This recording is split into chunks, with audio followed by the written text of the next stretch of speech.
Obrigado. Boa noite, irmãos. Graça e paz do Senhor Jesus no seu coração. É uma imensa alegria estar aqui de novo com vocês, seguindo a nossa jornada nesse livro fantástico da Bíblia, uma narrativa fantástica, escrita, construída pelo médico e evangelista Lucas, aquele que esteve acompanhando a jornada missionária do apóstolo Paulo e então pôde deixar registrado para nós as narrativas uma das mais importantes, inclusive que retrata o nascimento e o desenvolvimento da igreja no primeiro século. Então, se nós queremos descobrir mais sobre a igreja, o seu nascimento, o seu crescimento, o seu desenvolvimento, a gente estuda o livro de Atos dos Apóstolos. Amém? Hoje eu quero ler com vocês e trabalhar um pouco esse texto lá no capítulo 11. Atos, capítulo 11. Vamos fazer a leitura dos versos 19 até o verso 26. Porque a sequência da narrativa construída por Lucas está carregada de encorajamento para nós. E eu quero trabalhar um pouco esse texto com vocês essa noite. Atos 11, 19 ao 26, na NVI foi registrado assim: os que tinham sido dispersos por causa da perseguição desencadeada com a morte de Estevão, chegaram até a Fenícia, Chipre e Antioquia, anunciando a mensagem aos judeus, apenas aos judeus. Alguns deles, todavia, cipriotas e sirineus, foram a Antioquia e começaram a falar também aos gregos, contando-lhes as boas novas a respeito do Senhor Jesus. A mão do Senhor estava com eles, e muitos creram e se converteram ao Senhor. Notícias desse fato chegaram aos ouvidos da igreja em Jerusalém, e eles enviaram Barnabé a Antioquia. Este, ali chegando e vendo a graça de Deus, ficou alegre e os animou a permanecerem fiéis no Senhor de todo o coração. Ele era um homem bom, cheio do Espírito Santo e de fé, e muitas pessoas foram acrescentadas ao Senhor. Então, Barnabé foi a Tarso procurar Saulo, e quando o encontrou, levou-o para Antioquia. Assim, durante um ano inteiro, Barnabé e Saulo se reuniram com a igreja e ensinaram a muitos. Em Antioquia, os discípulos foram pela primeira vez chamados cristãos. É interessante porque ao longo de toda a Bíblia, muitos se surpreendem com essa informação. Ao longo de toda a Bíblia, nós encontramos apenas 3 referências que descrevem os discípulos de Jesus, que os discípulos de Jesus são chamados como cristãos. Inclusive no livro de Atos nós vemos que eles eram conhecidos como seguidores do caminho. Pois bem, tem algumas, dá mais um enter, hoje eu quero falar sobre a igreja missionária, eu deixei algumas ênfases da mensagem para vocês. E a sequência da narrativa, irmãos, como eu disse agora há pouco, carrega em si muitos encorajamentos para nós. Mostra essa narrativa, esse trecho da narrativa, mostra os passos firmes. O que Lucas está escrevendo aqui é uma movimentação de uma igreja missionária, que não se intimidou. É isso que nós vemos a partir do capítulo 8 em diante. Nós vemos uma igreja corajosa, missionária, que não se intimidou e não ficou paralisada, mesmo diante da perseguição que estava enfrentando. Nunca, eu estava me lembrando disso, e uma das coisas que mais me chamou a atenção nesse texto, 2 pontos, eu toco neles aqui durante essa mensagem. E o primeiro é que nós nunca podemos nos esquecer que uma das atividades legítimas e propositais da igreja, ou seja, atividade que está ligada intimamente ao propósito de Deus, porque o propósito de Deus deve ser o propósito da igreja também, é anunciar o evangelho onde nós estamos. Eu falei aqui anteriormente, nos outros encontros, que o fator geográfico é secundário. Interessante porque quando nós vemos o desenvolvimento dos discípulos, desde quando Jesus chama os discípulos e ele começa o seu ministério público ali na Galileia, e ele passa por outras regiões como Judeia e Samaria, que era na realidade as principais regiões ali em Jerusalém. O ministério de Jesus ele surge na Galileia. E a igreja, então, ela começa na Galileia, que era até então, nós poderíamos chamar de um lugar, um centro rural. E a igreja, então, começa, por meio dos discípulos, se deslocar para a cidade, chega em Jerusalém. E Jerusalém, então, nós sabemos que por causa do templo que havia sido construído pelo rei Salomão, Jerusalém se torna uma espécie de centro religioso, onde as pessoas de todos os lugares do mundo se deslocavam na busca desse templo, onde eles pudessem então adorar a Deus, levar as suas ofertas.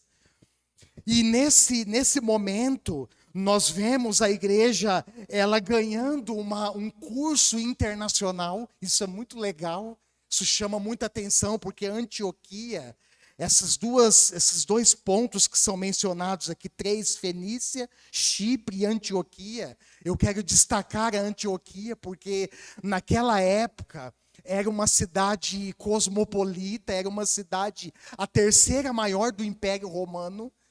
Vamos lembrar que nesse contexto o Império Romano dominava toda aquela extensão. E Antioquia era uma cidade, irmãos, de muita movimentação. Era uma cidade grande, que recebia muitos comerciantes de fora. Havia muita movimentação, inclusive é interessante, só por curiosidade também, que era uma cidade onde havia várias colônias de judeus. E esses judeus, então, por causa da perseguição que desencadeou com a morte de Estevão, eles saem para outras regiões e eles chegam em Antioquia. E Antioquia era um lugar estratégico. Aliás, eu mencionei aqui que todo lugar que a igreja está é um lugar estratégico.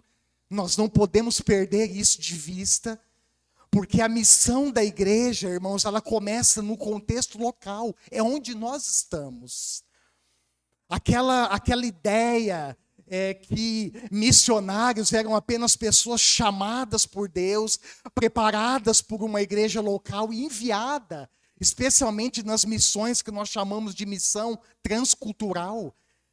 Missionários que saíam do seu país de origem e se deslocavam para outros lugares, especialmente na Europa. Esse conceito ficou para trás, eu espero, porque quando nós olhamos para o Novo Testamento, nós vemos que missionários somos cada um de nós. Todos os discípulos de Jesus, cada igreja, no local onde ela está, ela precisa ser uma igreja missionária. E a igreja que então sai do meio rural, ganha a cidade e agora está ganhando o mundo. Então olha só, percebe? Local, regional e mundial. Esse é o alcance do evangelho. E o evangelho precisa ser anunciado onde nós estamos. E a igreja então, quando chega em Antioquia, ela ganha ares, ela ganha proporções internacionais. E o mais importante não é isso, irmãos. O mais importante não é a igreja, receber ou ganhar um destaque, uma marca internacional no território onde ela está. O mais importante é que por onde eles passavam, eles continuavam anunciando o evangelho. Amém? A missão continua. E ela continua hoje com você, ela continua comigo, ela continua conosco, com cada um de nós. Deus nos chamou para sermos missionários. E uma das coisas que eu estava pensando é justamente essa, que nós nunca podemos esquecer que uma das atividades legítimas da igreja, e essa atividade está ligada ao nosso propósito, é anunciarmos o evangelho. A missão, irmãos, está no DNA da igreja. A missão está na identidade da igreja. E essa missão é primordialmente de Deus. E quando eu menciono isso, eu lembro de dois fatos. Nós vamos ler aqui textos que ilustram, que fundamentam isso que eu vou apontar agora. Primeiro é que Deus está em missão. Nunca se esqueça disso, irmãos. Deus está em missão desde o início da história da humanidade na Terra. Sabe por quê? Porque o nosso Deus é um Deus de missão. E é um Deus em missão. Olha para a pessoa que está do seu lado, encoraja ela com essa realidade. Fala assim, meu irmão, o nosso Deus é um Deus em missão. Amém? E Ele está em missão desde o início da história. E quando estava lembrando dessa realidade extraordinária, eu lembrei de um exemplo bíblico que ilustra muito bem. Eu quero ler esse texto com vocês. Nós já lemos eles algumas semanas atrás. Êxodo capítulo 3, versos 7 e 8. Onde Moisés narra a ação de Deus para libertar o povo da escravidão do Egito. Olha só, Êxodo capítulo 3, 7 e 8. Disse o Senhor, de fato, tenho visto a opressão sobre o meu povo no Egito, tenho escutado o seu clamor por causa dos seus feitores e sei o quanto eles estão sofrendo. Por isso desci para livrá-los das mãos dos egípcios e tirá-los daqui para uma terra boa e vasta, onde há leite e mel com fartura. A terra dos cananeus, dos hititas, dos amorreus, dos ferezeus, dos heveus e dos jebuseus. Olha só, irmãos, esse momento da narrativa no livro de Êxodo deixa claro, estampado, impresso nos nossos olhos e no nosso coração quem Deus é. E eu falei outrora aqui também que o que Deus faz revela quem Ele é. Isso, e o que Deus está revelando aqui, o que Ele está afirmando, o que Ele está declarando aqui, é que Ele é um Deus libertador. E essa, irmãos, é uma das suas principais marcas.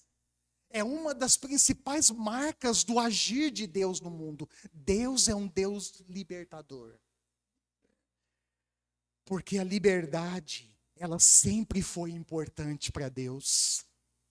E as ações do Senhor, tanto no Antigo como no Novo Testamento, apontam para essa realidade. O nosso Deus é um Deus libertador. Já no Novo Testamento, dois textos que eu quero ilustrar com vocês, fundamentar a partir desse ponto. Um está no Evangelho de Lucas. Eu vou pedir para alguém abrir e ler para nós, ficar de pé e ler esse texto para nós, por gentileza. Lucas 4, 14 ao 19, e outra pessoa, por gentileza, abre Lucas 19, 10.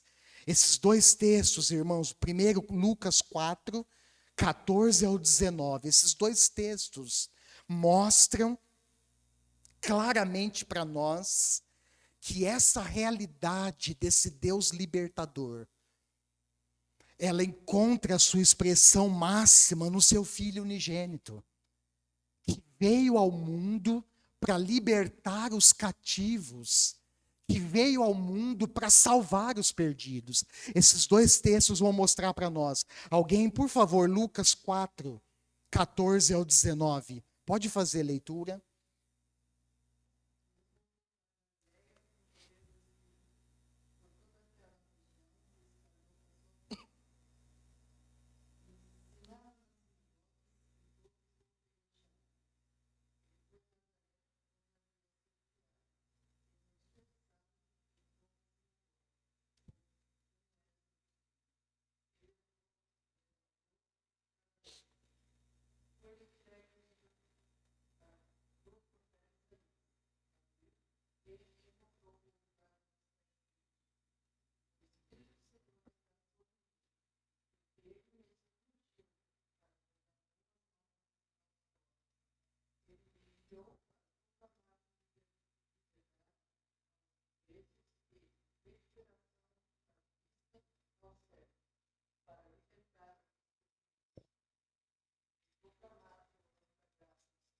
Amém. Obrigado, Raquel. Olha que texto lindo. Jesus na sinagoga em Nazaré, a cidadezinha, o vilarejo, desculpa, em Jerusalém, onde ele havia sido criado por José e por Maria, lendo no livro de Isaías, lá no capítulo 61, versos 1 e 2, que ele foi ungido para pregar as boas novas aos pobres. Ele foi enviado para proclamar liberdade aos presos e recuperação da vista aos cegos, para libertar os oprimidos e proclamar o ano da graça do Senhor. Aqui, irmãos, o que Jesus está declarando a partir do livro de profeta Isaías é que ele veio para salvar e libertar todos os cativos e oprimidos. Aleluia, louvado seja o Senhor, que ele veio para abrir os olhos dos cegos, não só uma cegueira física, uma deficiência na visão, mas uma cegueira espiritual. Ele veio para abrir os olhos dos cegos e para libertar os oprimidos. Lucas 19, 10.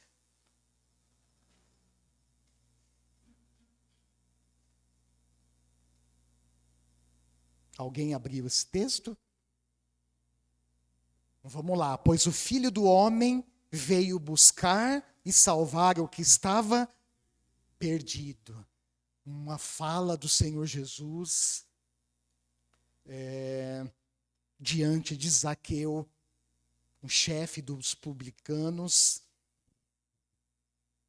que teve um encontro com esse Jesus que veio para nos salvar e para nos libertar. Essa afirmação de Jesus, irmãos, deixa nítido, estampado para nós a identidade do Filho de Deus. Ele veio, a sua missão. Ele veio, eu vim, o Filho do Homem.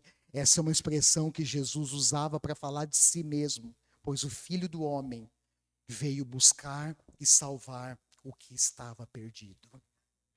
Amém. A princípio, agora volta lá para o texto de Atos, no capítulo 11. Quando nós olhamos logo no início, nós vamos perceber que, a princípio, o evangelho está sendo anunciado a um público específico, judeus, apenas aos judeus, verso 19.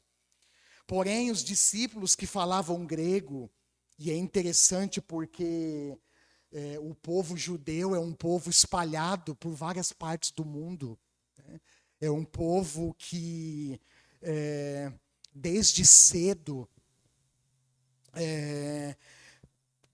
muitas ocasiões foi forçado a sair da sua terra natal, nesse contexto específico, por causa da morte de Estevão. Eles se espalham para outras regiões, e é muito interessante porque os judeus têm uma facilidade grande de se adaptar em outras culturas, em outras regiões. E nesse local, Antioquia, também nessa ilha chamada Chipre, na Fenícia, haviam várias colônias de judeus. Mas também, irmãos, havia muitos gentios. E especialmente nesse contexto, quando nós encontramos a palavra gentios, ela pode ter dois significados importantes para nós. O primeiro é que gentios se refere àqueles que não são judeus, e o segundo são pessoas que não temiam a Deus, pessoas que estavam distantes do Senhor e do seu caminho. E esse grupo de discípulos que falavam, possivelmente judeus, com certeza, que falavam grego, que inclusive por causa da conquista de Alexandre o Grande, lá por volta do ano 334 a.C., Alexandre o Grande começa a ganhar territórios, e ele vai conquistando uma gama de territórios na região do Oriente, e ele então começa a difundir não só a língua grega, mas como a cultura grega, conhecida também como cultura helenista. E nesse meio havia judeus que falavam grego, que inclusive era o idioma mais difundido naquela época, mas também havia os gregos, aqueles que não eram judeus e que não temiam o Senhor. E o texto diz que tem um grupo que sai, olha só, verso 20, alguns deles, todavia, cipriotas, que eram cipriota, fazendo referência a quem era da ilha de Chipre, e os sirineus, aqueles que eram de origem, que vinham de Cirene, eles então foram a Antioquia e começaram a anunciar o evangelho também aos gregos. Quando eu pensei nisso, irmãos, eu me lembrei de uma coisa que mexeu comigo durante a preparação da mensagem. O que mexeu comigo foi que o poder do evangelho é transformador. E quando eu lembrei disso, irmãos, eu me lembrei de uma característica muito interessante da igreja em Antioquia. Ela é uma igreja que nasce monocultural, uma igreja de judeus, de predominância judeu, mas ela se torna uma igreja multicultural. Porque agora, pelo poder transformador do evangelho, muitos gentios que ouviram a mensagem creram em Jesus. E quando eu me lembrei disso, eu me lembrei que, de fato, a característica de uma igreja missionária é agregar pessoas, irmãos. E nós agregamos pessoas não por causa do nosso estilo de ser igreja, mas nós agregamos pessoas porque nós somos fiéis em anunciar o evangelho. Eu vou falar disso daqui a pouco. E uma das coisas mais extraordinárias do evangelho é que ele tem o poder, irmãos, não só de nos transformar. Eu anotei aqui, o evangelho nos ensina como igreja a superar, por exemplo, as barreiras étnicas. O evangelho tem o poder e nos ensina a superar barreiras sociais, culturais, barreiras ideológicas. E o evangelho tem o poder de agregar, de juntar no mesmo lugar, numa mesma cidade, num mesmo contexto, pessoas de todos os tipos e lugares, pessoas de todas as culturas e ideologias. Porque o que nos une, irmãos, é o poder do evangelho. O que nos transforma é o poder do evangelho. O que vai formando a contracultura cristã nesse mundo é o poder do evangelho. A igreja, irmãos, nós precisamos aprender a pensar e agir de acordo com o evangelho. Isso é muito importante, irmãos. A igreja que nasce em Antioquia, se você continuar lendo o texto, você vai ver isso, e é interessante que no finalzinho do trecho que nós lemos, Barnabé, lembra que eu comentei dele na semana passada? O filho do encorajamento. Aquele que, enquanto a maioria dos discípulos suspeitavam da conversão de Saulo, Barnabé assina embaixo a conversão de Saulo, diz, olha, ele teve encontro com o Senhor no caminho de Damasco. Olha, esse que nos perseguia, agora faz parte do nosso time, da nossa equipe. Esse que nos perseguia, agora anuncia que Jesus Cristo é o Filho de Deus. Isso é o poder do evangelho, irmãos. E a igreja que nasce em Antioquia, ela nos ensina essa realidade espetacular. Agora, gregos e judeus fenícios, gente de toda parte, fazem parte da mesma família da fé. E quando eu estava lembrando disso, eu também me lembrei do nosso contexto, da nossa realidade Holiness, que daqui a pouco vamos celebrar 100 anos de história. Me lembrei que uma das riquezas da igreja Holiness no Brasil, irmãos, é essa diversidade cultural, essa diversidade étnica. Isso é maravilhoso, irmãos. Porque o que nos une na mesma família da fé não é a nossa cultura que nós carregamos, não são as nossas ideologias. Não é isso. O que nos une na mesma família da fé é o poder do Evangelho, é a fé no nosso Senhor Jesus Cristo. Amém? Isso é maravilhoso. A narrativa também mostra, dá uma olhada aí no versículo 19 em diante, que a perseguição, eu já toquei nesse ponto anteriormente, ela proporciona uma movimentação necessária.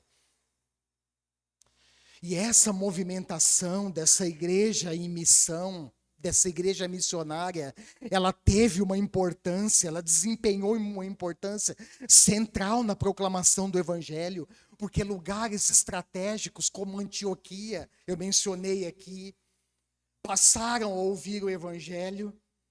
Mas essa narrativa, irmãos, também chama a atenção, e esse é outro ponto que eu abordei, que o Espírito Santo ministrou forte ao meu coração enquanto eu meditava na palavra,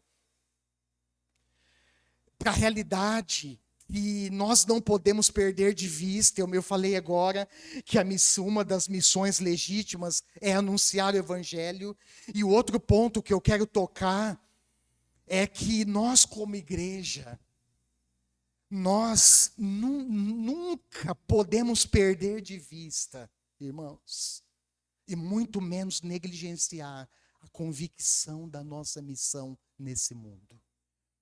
Nós precisamos caminhar com essa missão gravada nos nossos corações, porque a missão, irmãos, continua, e a mensagem que nós carregamos, ela diz respeito exclusivamente a Jesus Cristo, o Filho de Deus que veio salvar o mundo.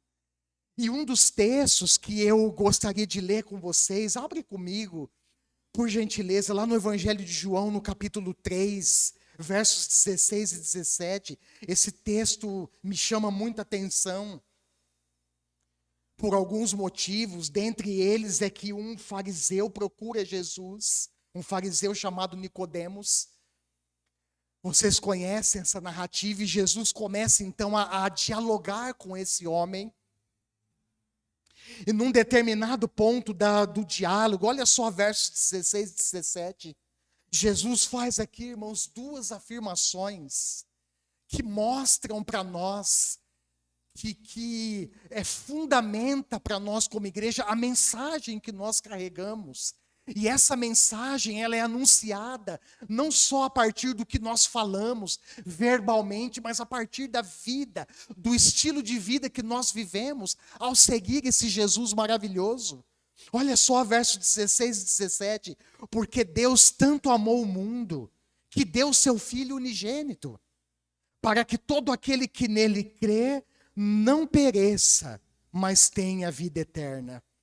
Olha a missão do Filho de Deus, que também é a nossa missão. Pois Deus enviou o seu Filho ao mundo, não para condenar o mundo, mas para que este fosse salvo por meio dele. A conversa de Jesus com esse fariseu, irmãos, deixa claro que o amor de Deus pelo mundo, pelas pessoas, em todos os lugares e contextos e culturas e etnias onde elas estão, o amor de Deus pelo mundo é tão grande e significativo, que Deus deu o seu Filho único para salvá-los. E essa salvação, irmãos, é para todos aqueles que creem em Jesus.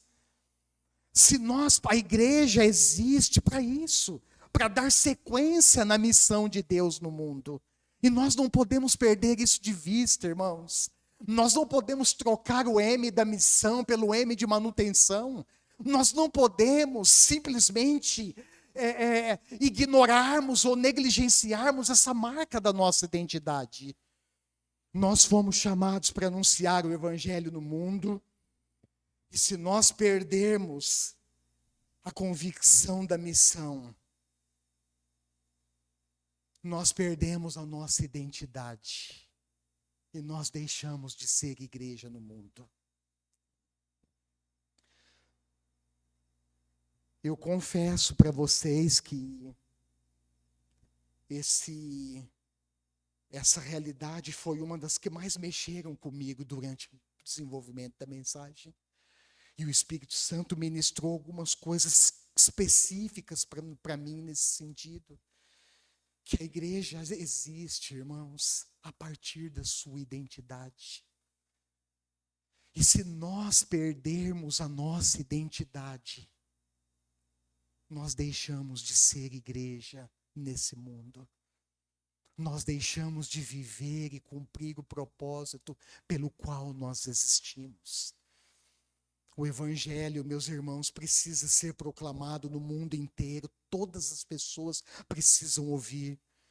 O Senhor Jesus disse lá no evangelho de Mateus, eu não vou ler esse texto, mas você pode anotar e ler durante a semana. Jesus disse que a pregação do evangelho, preste atenção, será um testemunho para todas as nações. E depois então virá o fim. Em outras palavras, o que Jesus está dizendo, que o fim só virá, o fim só acontecerá quando todas as pessoas desse mundo tiverem oportunidade de ouvir o evangelho. E o segundo ponto que eu quero, importante aqui do texto, que eu quero destacar, é justamente a ação missionária da igreja. E dentro dessa ação missionária, irmãos, ou como resultado, é isso que eu quero abordar com vocês, como resultado dessa ação missionária da igreja, houve uma reação de Deus. A partir da ação, presta atenção, da ação da igreja, houve uma reação dupla do próprio Deus em resposta a essa ação missionária. Primeira, olha só lá no versículo 20. Versículo 21. A primeira reação é que Deus capacitou os discípulos na missão. Deus sempre, irmãos, eu coloquei ali, né? Acho que foi num outro slide. Deus sempre capacita os escolhidos. Amém? A capacidade, irmãos, que nós precisamos para cumprir a missão, ela vem do próprio Deus. E a segunda reação é que Deus foi salvando muitas pessoas. Olha o verso 21. A mão do Senhor estava com eles. E muitos creram e se converteram ao Senhor. Essa realidade nos ensina, irmãos, dentre as coisas fantásticas, é que nós não estamos sozinhos na missão. Sempre que a igreja está em missão, Deus está conosco. Amém? Eu tenho provado, irmãos, isso no dia a dia. Eu tenho provado isso na função pastoral todos os dias. Em cada contexto, cada situação, por mais difícil e adversa que seja, sempre que nós estamos em missão, a mão do Senhor está conosco. O Senhor Jesus nos deixou uma promessa incomparável após a sua ressurreição, que fundamenta isso. Eu quero ler esse texto com vocês. Abre rapidinho comigo. Por favor, Evangelho de Mateus, no capítulo 28. É um texto muito conhecido por todos nós. Mateus 28, 18 ao 20. Após a sua ressurreição, Jesus tem um encontro com os discípulos. O texto diz que quando viram, adoraram, mas alguns duvidaram. E a partir do verso 18 está registradas as palavras do Senhor Jesus. Então Jesus aproximou-se deles e disse: foi-me dada toda a autoridade nos céus e na terra. Preste atenção, a autoridade de Cristo precede a missão, irmãos. O que eu estou querendo dizer com isso? O que a palavra diz com isso? Que ao sair em missão, a igreja recebe a autoridade do próprio Deus para exercer a missão. Olha só, toda a autoridade me foi dada. De quem Jesus recebeu essa autoridade? Do próprio Pai. Autoridade, toda a autoridade me foi dada. Ele recebe do próprio Deus nos céus e na terra. Portanto, vão. Façam discípulos de todas as nações, batizando-os em nome do Pai, do Filho e do Espírito Santo, e ensinando-os a obedecer a tudo o que eu lhes ordenei. E aí vem a promessa incomparável que nos acompanha ao longo de toda a missão. E eu estarei com vocês todos os dias, até o fim dos tempos. Amém. Eu estarei com vocês todos os dias, até o fim dos tempos.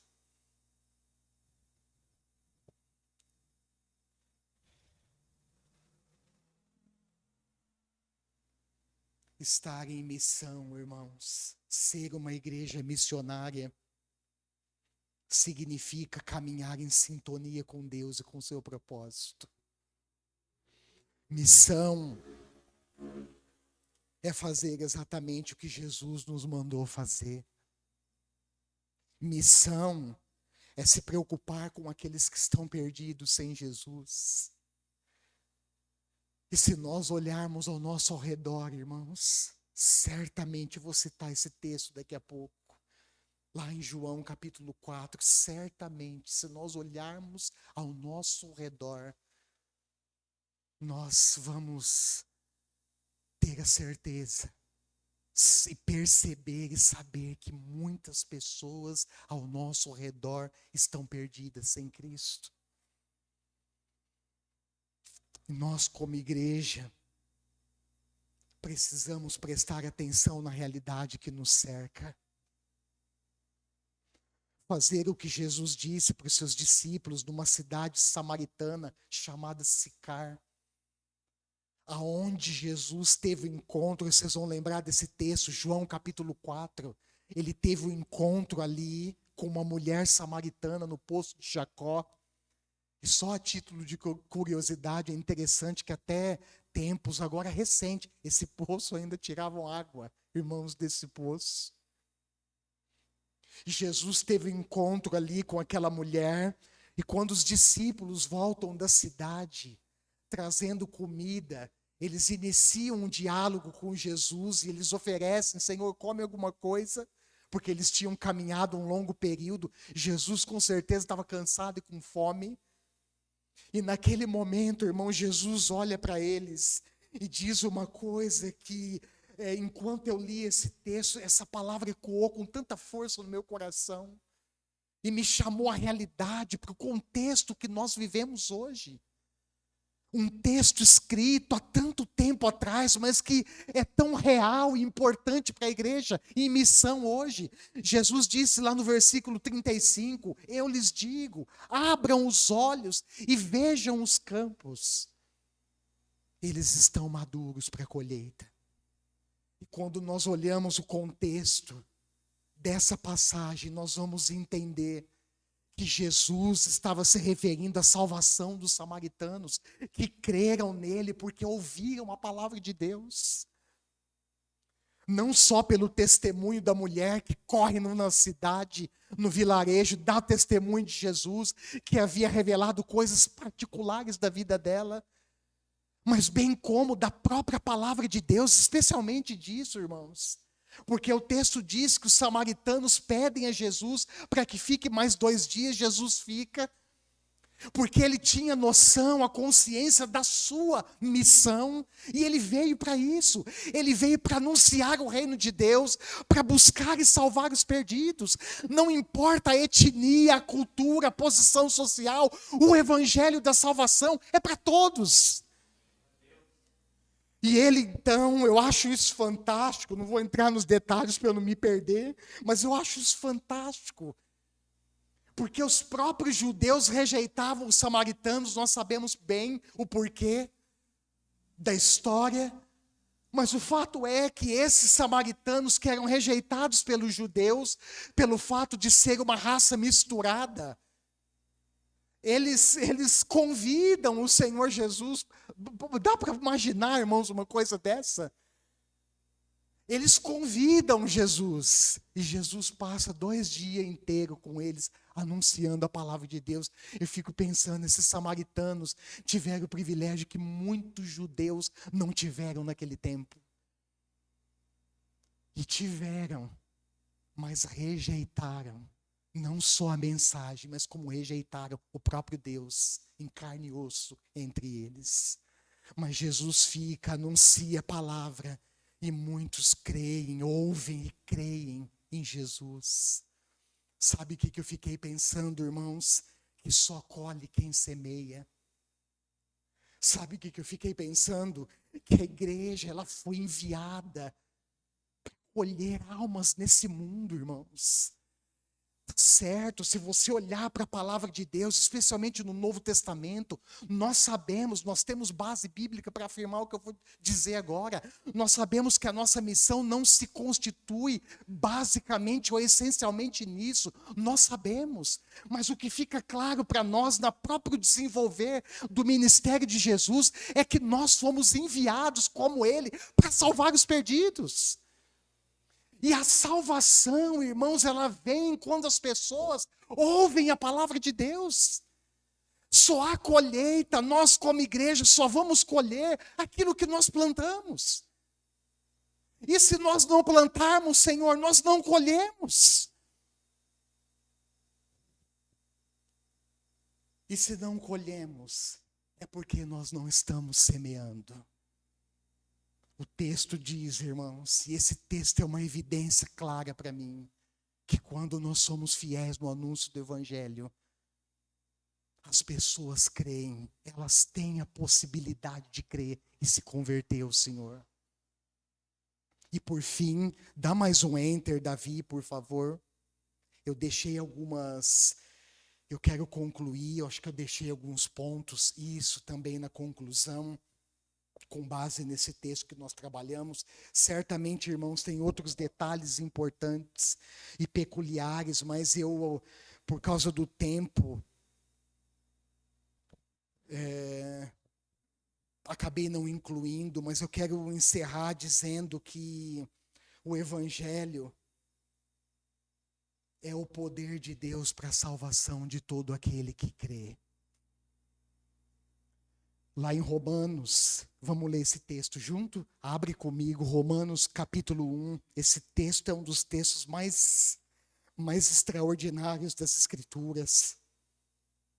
É o apóstolo Paulo escrevendo para a igreja em Roma, a capital do império.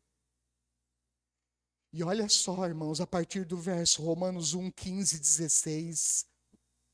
Não me envergonhe do Evangelho. Sabe por quê? Porque o Evangelho é o poder de Deus para a salvação de todo aquele que crê.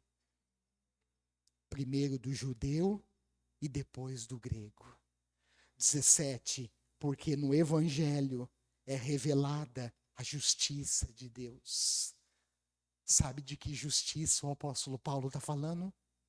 Do próprio Cristo, que morreu na cruz e imputou sobre todo aquele que nele crê a sua justiça. É isso que Paulo está escrevendo, porque no Evangelho é revelada a justiça de Deus.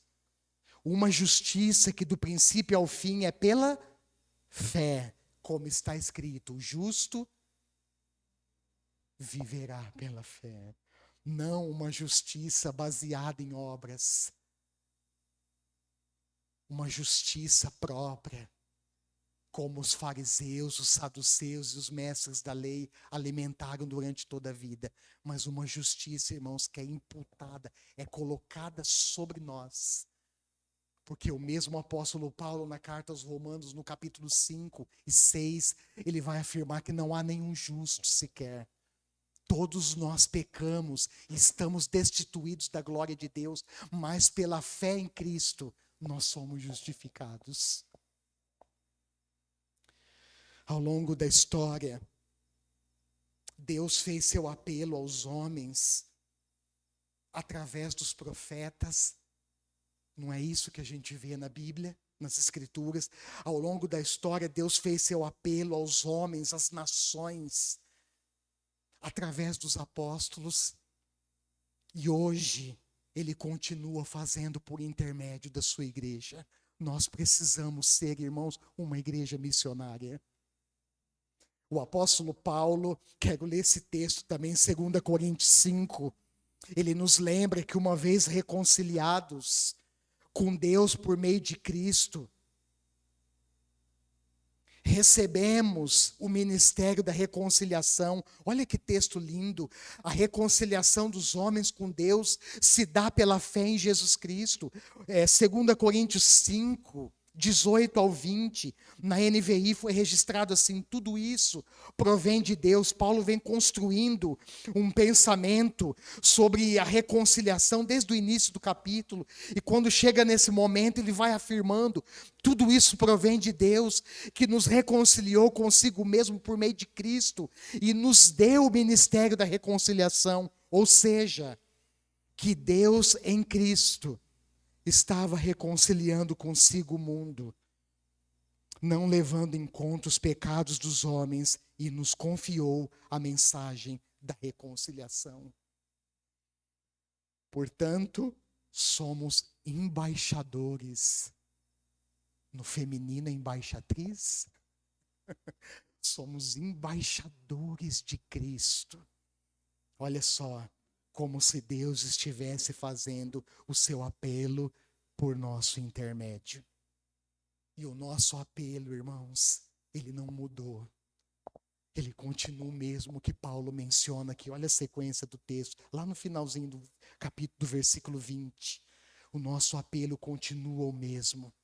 Por amor a Cristo, suplicamos, reconciliem-se com Deus. Por amor a Cristo, suplicamos, reconciliem-se com Deus.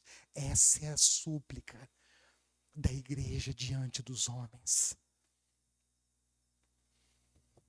E por fim, nós precisamos, no cumprimento fiel dessa missão, tirar os olhos das coisas passageiras e fixar nas coisas celestiais. Sabe, irmãos, não é uma crítica isso que eu vou apontar para vocês. E eu só vou falar porque o Espírito Santo falou muito claro o meu coração a esse respeito. O que nós precisamos para fazer a missão não é mais cursos de capacitação. Não é mais seminários. E mais seminários. O que nós precisamos, irmãos, para cumprir a missão é sermos fiéis a Deus. É sermos fiéis a Deus. Tirar os olhos das coisas terrenas e colocar nas coisas celestiais. Porque as coisas dessa terra desviam o nosso foco, irmãos. E nós precisamos levantar a cabeça. Porque quem olha para baixo, caminha olhando para baixo, não enxerga o que está à frente, o que está ao redor. E o que nós precisamos como igreja, queridos, é levantar as cabeças, abrir os olhos e ver que os campos estão maduros para a colheita. Ainda, irmãos, há fome de salvação nesse mundo. No livro de Provérbios, no capítulo 16, no capítulo 3, desculpa, o rei Salomão escreve que Deus colocou no coração do homem a eternidade. O homem, desde a queda, desde a ruptura, procura o seu Criador. O homem precisa da salvação. Ainda há fome de salvação nesse mundo, irmãos. Há pessoas querendo ouvir o Evangelho. Há pessoas abertas para o Evangelho. Muitos ainda estão perdidos, sem Cristo. E nós não podemos nos calar.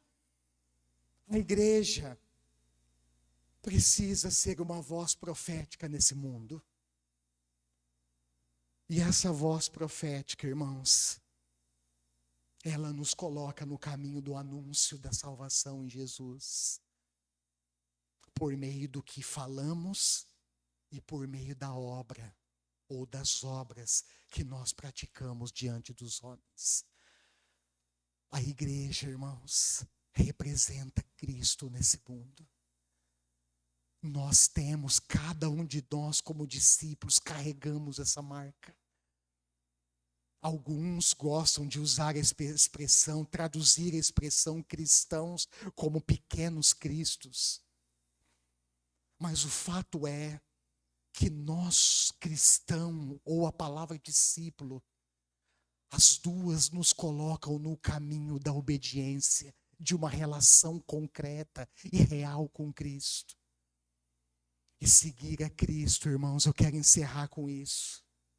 Significa sermos fiéis à missão de Deus nesse mundo. A missão continua. Amém? A missão continua. E nós estamos envolvidos nela. Feche os seus olhos por um instante. Aqueles que vão nos acompanhar depois, no canal do YouTube e nas outras plataformas digitais, que Deus te abençoe, que você seja encorajado pela palavra de Deus, e você, onde estiver, como discípulo de Jesus, anuncie o Evangelho e seja fiel à missão. E nós que estamos aqui, irmão,